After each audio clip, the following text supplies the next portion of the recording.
Hello my dear friend, welcome back to on channel. तो आज की इस वीडियो में हम देखने वाले हैं हमारे एक इम्पॉर्टेंट नए टॉपिक के बारे में, जो टॉपिक है हमारा cost of preference capital. Cost of preference capital होती क्या है? सबसे पहले हम ये देखते हैं प्रेफरेंस शेयर क्या होता है। Preference share represent a special type of ownership interest in the firm. Preference shareholder must receive their stated dividend prior to the distribution of any earning to the equity shareholder.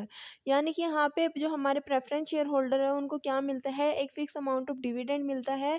Equity share holder को जो भी हम profit distribute करते हैं, equity share holder को profit distribute करने से पहले जो प्रॉफिट है उसको डिविडेंड जो हमारे प्रेफरेंस शेयर होल्डर है उनको दिया जाता है। फिक्स रेट ऑफ डिविडेंड उनको मिलता है। किससे पहले?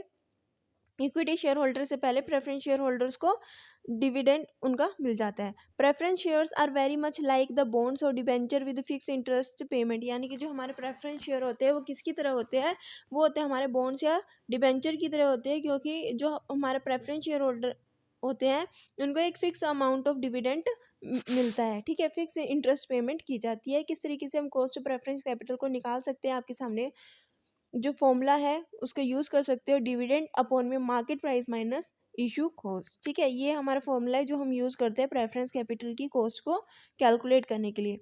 Cost of preference share capital is similar to that use for the cost of debt capital. यानी कि जो डेट कैपिटल की कॉस्ट यूज़ की जाती है वो सेम ही फॉर्मूला है। ठीक है, सेम तरीके से हम कैलकुलेट करते हैं। लेकिन यहाँ पे अगर हम डिफरेंस की बात करें तो डिफरेंस क्या होता है कि जो अगर हम बात करते हैं कॉस्ट ऑफ डेट कैपिटल की तो वहाँ पे हम इंटरेस्ट का यूज़ करते हैं, लेकिन जब हम बात करते हैं कॉस्ट ऑफ प्रेफरेंस शेयर्स की तब वहाँ पे हम जो है वो डिविडेंड का यूज़ करते हैं।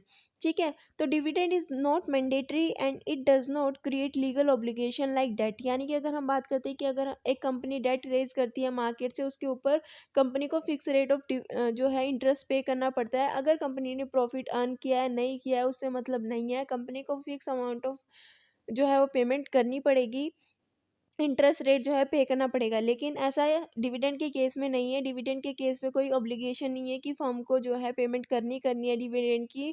फर्म को अगर प्रॉफिट होता है तो वो डिविडेंड पे करती है, प्रेफरेंस शेयर्स होल्डर को fix amount of dividend pay करती है। अगर फर्म को प्रॉफिट नहीं होता तो फर्म जो है वो डिविडेंड पे नहीं करती प्रेफरेंस शेयर होल्डर्स को। सो dividend is not mandatory and it does not create any kind of legal obligation like that. It has the preferences of payment over equity for dividend payment. ठीक है, सबसे पहले मान लो firm ने क्या किया, profit earn किया, लेकिन वो प्रॉफिट ज़्यादा नहीं है तो क्या कंपनी क्या करती है? सबसे पहले डेट का इंटरेस्ट पे करती है। अगर कंपनी ने डेट रेज किया है उसके बाद प्रेफरेंस शेयर होल्डर को उनका fix amount of dividend pay करती है। अगर कोई बाद में पैसा बचता है तब इक्विटी शेयर होल्डर्स को जो है पेमेंट की जाती है।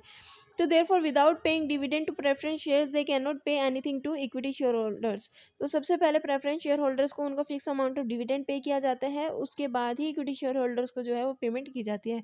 तो ये थी हमारी आज का टॉपिक जिसमें हमने पढ़ा कि प्रेफरेंस शेयर होल्डर क्या होते हैं और किस तरीके से सिमिलर है कॉस्ट ऑफ डेट से, और जो है वो क्या डिफरेंस है, किस तरीके से हम जो है प्रेफरेंस कैपिटल को जो कॉस्ट है उसको कैलकुलेट करते हैं। वीडियो अच्छी लगी तो वीडियो को लाइक शेयर और सब्सक्राइब करना मत भूलना। Thanks for watching.